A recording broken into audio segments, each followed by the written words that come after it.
নমস্কাৰ, মই টেৰ ৰিডাৰ কপিল। তো আজি চাওঁ আহক যে আপোনালোকৰ নেক্সট উইকটো অৰ্থাৎ 25 তাৰিখৰ পৰা 31 তাৰিখলৈকে এই সপ্তাহটো আপোনাৰ কেনেকুৱা যাব। তাৰ বাবে আপোনালোকে স্ক্ৰীনত দিয়া তিনিটা পাইলৰ ভিতৰত যিকোনো এটা পাইল চুজ কৰক আৰু পাইল নাম্বাৰটো কমেণ্ট কৰিব। আহক আমি পাইল 1ৰ পৰাই ষ্টাৰ্ট কৰোঁ।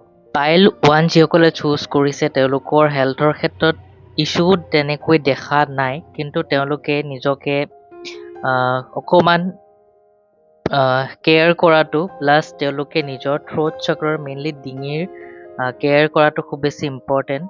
বৰ্তমান যিহেতু গৰম বাঢ়ি আহিছে, আপোনালোকে ঠাণ্ডা হয়তো বেছিকৈ খাব মন যাব পাৰে, কিন্তু বহুত বেছি ঠাণ্ডা নাখাব বা বেছিকৈ নাখাব, কাৰণ ই আপোনাৰ থ্ৰ'টৰ যিটো আপোনাৰ ইনফেকশ্যনছ ক্ৰিয়েট কৰিব পাৰে, প্লাছ আপোনাৰ থ্ৰ'ট চক্ৰৰ ব্লকেজেছ হ'ব পাৰে, নাইবা আপোনাৰ ইনফেকশ্যনছ হোৱাৰ সম্ভাৱনা আছে থ্ৰ'ট চক্ৰাত। গতিকে এই সময়ছোৱাত খুব বেছি ঠাণ্ডা নাখাব, এভইড কৰিব। কেৰিয়াৰৰ ক্ষেত্ৰত আপোনালোকৰ সাহস বৃদ্ধি পাব, ডিচিশ্যন মেকিং কেপাচিটি বৃদ্ধি পাব, লগতে আপোনালোকে নিজৰ কেৰিয়াৰত আগবাঢ়ি যাব পাৰিব, খুব জোৰেৰে আগবাঢ়ি যাব পাৰিব। ৰিলেশ্যনশ্বিপৰ ক্ষেত্ৰত আপোনালোকৰ ইয়াতে মই অকণমান বেয়া দেখিব পাইছোঁ, কাৰণ হয়তো আপোনাৰ কিছুমান ভুল ডিচিশ্যনে আপোনাৰ মনত আঘাত সৃষ্টি কৰিব পাৰে, নাইবা অন্য মানুহৰ পৰা আপোনাৰ অন্তৰত আঘাত পৰিব পাৰে, কিন্তু সেই আঘাতে আপোনাৰ লাইফত এটা নতুন বিগিনিং ক্ৰিয়েট কৰিব। That's a very good thing for you. কিন্তু ৰিলেশ্যনশ্বিপত যাৰ লগত ৰিলেশ্যনশ্বিপ আছে, এই সপ্তাহটো আপোনালোকে তেওঁৰ পৰা কিছু এটা ডিষ্টেঞ্চ মেইনটেইন কৰিব পাৰে, নাইবা আপোনালোকে অলপমান সাৱধান হৈ চলিব পাৰে। এণ্ড ফাইনেন্সিয়েলি আপোনালোকৰ গ্ৰ'থ ডেফিনেটলি আছে, বাট ইয়াতে আপোনালোকে ইনভেষ্টমেণ্টৰ ওপৰত গুৰুত্ব দিয়াটো অতি জৰুৰী, কাৰণ আজিৰ ইনভেষ্টমেণ্টে আপোনাক কাইলৈ বহুতখিনি হেল্প কৰিব। এই এনাৰ্জি ক্লেইম কৰিবৰ বাবে আপোনালোকে কমেণ্ট কৰিব আই ক্লেইম আৰু ভিডিঅ'টো যিমান পাৰে শ্বেয়াৰ কৰিব।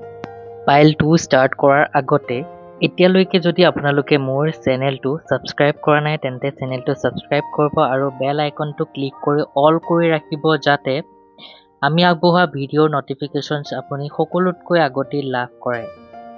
পাইলটো যিসকলে চুজ কৰিছে তেওঁলোকৰ হেল্থৰ ক্ষেত্ৰত কোনো ধৰণৰ ইছ্যুজ দেখা নাই।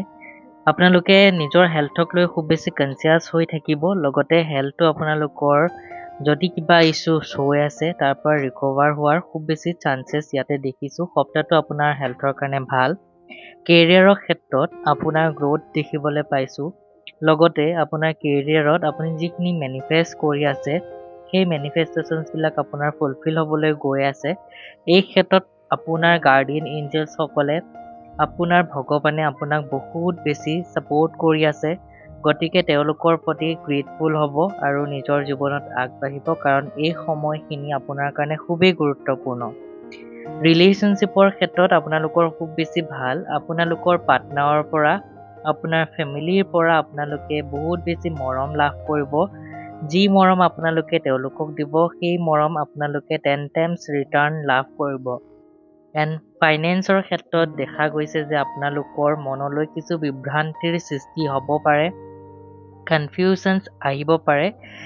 এই ক্ষেত্ৰত আপোনালোকে নিজৰ ইনটিউশ্যনছ ফ'ল' কৰিব পাৰে, নিজৰ মনৰ কথা আপোনালোকে ফ'ল' কৰিব পাৰে। যিহেতু আপোনালোকক ভগৱানে বহুত বেছি হেল্প কৰিব এই সপ্তাহটোত, গতিকে তেওঁলোকৰ কাৰণে থেংক ইউ গড বুলি আপোনালোকে কমেণ্ট কৰিব আৰু ভিডিঅ'টো শ্বেয়াৰ কৰিবলৈ নাপাহৰিব। এইখিনিতে সকলোকে জনাব বিচাৰিছোঁ যে আমাৰ নাকতাৰা নামৰ দুটা হোৱাটছআপ গ্ৰুপো আছে, group 1 and group 2। Already group 1ত মেম্বাৰ্ছ কমপ্লিট হৈছে, যিহেতু হোৱাটছআপৰ এটা লিমিট থাকে, আৰু গ্ৰুপ 2 আমি নতুনকৈ ষ্টাৰ্ট কৰিছোঁ। আমাৰ হোৱাটছআপ গ্ৰুপত, আমাৰ কমিউনিটিত আমি প্ৰতিটো দিনেই আপোনালোকৰ বাবে পঠিয়াওঁ উপশম ঊৰ্জা হিলিং এনাৰ্জি, লগতে আপোনালোকৰ বাবে আমি তাত আগবঢ়াওঁ টেৰ' ৰিডিং, ৰেমেডিজ, ফ্ৰী ছেশ্যনছ আপোনালোকৰ বাবে তাতে আগবঢ়োৱা হয়, আপোনালোকক গাইডেঞ্চ দিয়া হয়। যদি আপোনালোকে গ্ৰুপটো জইন কৰিব বিচাৰিছে, তেন্তে আপোনালোকে ডেছক্ৰিপশ্যন চেক কৰিব, কাৰণ তাতেই আমাৰ গ্ৰুপ লিংক দিয়া থাকিব, আপোনালোকে গ্ৰুপত জইন কৰিব পাৰে। আৰু যদি আপোনালোকে বিচাৰি পোৱা নাই, তেন্তে স্ক্ৰীনত দিয়া নম্বৰত আপোনালোকে যোগাযোগ কৰিব, আমাৰ হোৱাটছআপ টীমে আপোনালোকক গ্ৰুপৰ জইনিং লিংকটো চেণ্ড কৰিব। Thank you everyone, have a nicely. Three যিসকলে চুজ কৰিছে তেওঁলোকৰ সপ্তাহটো হেল্থৰ ক্ষেত্ৰত দেখা গৈছে যে আপোনালোকে কিছুমান এনেকুৱা বস্তু আপোনালোকে কনজিউম কৰিব পাৰে যিবোৰ বস্তুৱে আপোনাৰ স্বাস্থ্যৰ কিছু ক্ষতি কৰিব পাৰে। গতিকে ইয়াতে এডভাইচ হিচাপে আপোনাৰ কাৰণে আহিছে যে যিমান পাৰে আপোনালোকে ফল মূল খাওক, গ্ৰীণ ভেজিটেবলছ খাওক, হেল্ডি ফুড খাওক, যাতে আপোনাৰ স্বাস্থ্যত এটা পজিটিভ আউটকাম লৈ আহে। আপোনাৰ ইমিউনিটি ইনক্ৰিজ হয়, আপোনালোকৰ বডিত প্ৰটিন ডেভেলপমেণ্ট হয়। তাৰ সলনি আপোনালোকে যিবোৰ বস্তুৱে শৰীৰৰ কাৰণে অপকাৰী সেই বস্তুবোৰ এভইড কৰি চলক। মেইনলি আপোনালোকে খোৱা বোৱাৰ ওপৰত গুৰুত্ব দিয়াটো এই সপ্তাহটোত খুব বেছি গুৰুত্বপূৰ্ণ। কেৰিয়াৰৰ ক্ষেত্ৰত দেখা গৈছে যে আপোনালোকৰ এলাহ ইনক্ৰিজ হ'ব পাৰে।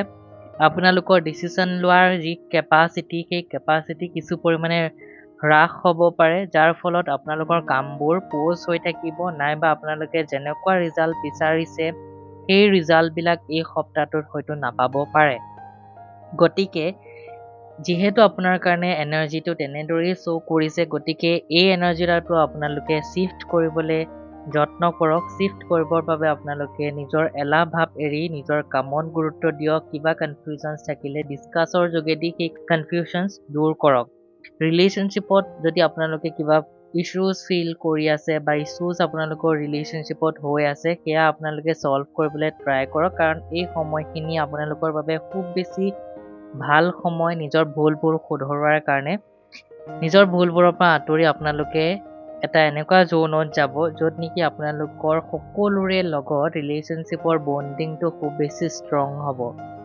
ফাইনেন্সিয়েলি আপোনালোকৰ গ্ৰ'থেই দেখিবলৈ পোৱা গৈছে, বাট ইনভেষ্টমেণ্ট কৰাৰ ক্ষেত্ৰত সেই পাৰ্টনাৰজন আপোনাৰ কাৰণে কিমান বেছি লয়েল হয় সেই বস্তুটো সদায় চেক কৰক, আৰু এনেকুৱা জেগাতে ইনভেষ্ট কৰক য'ৰ পৰা আপোনাৰ ডাবল ট্ৰিপল বেনিফিট হয়।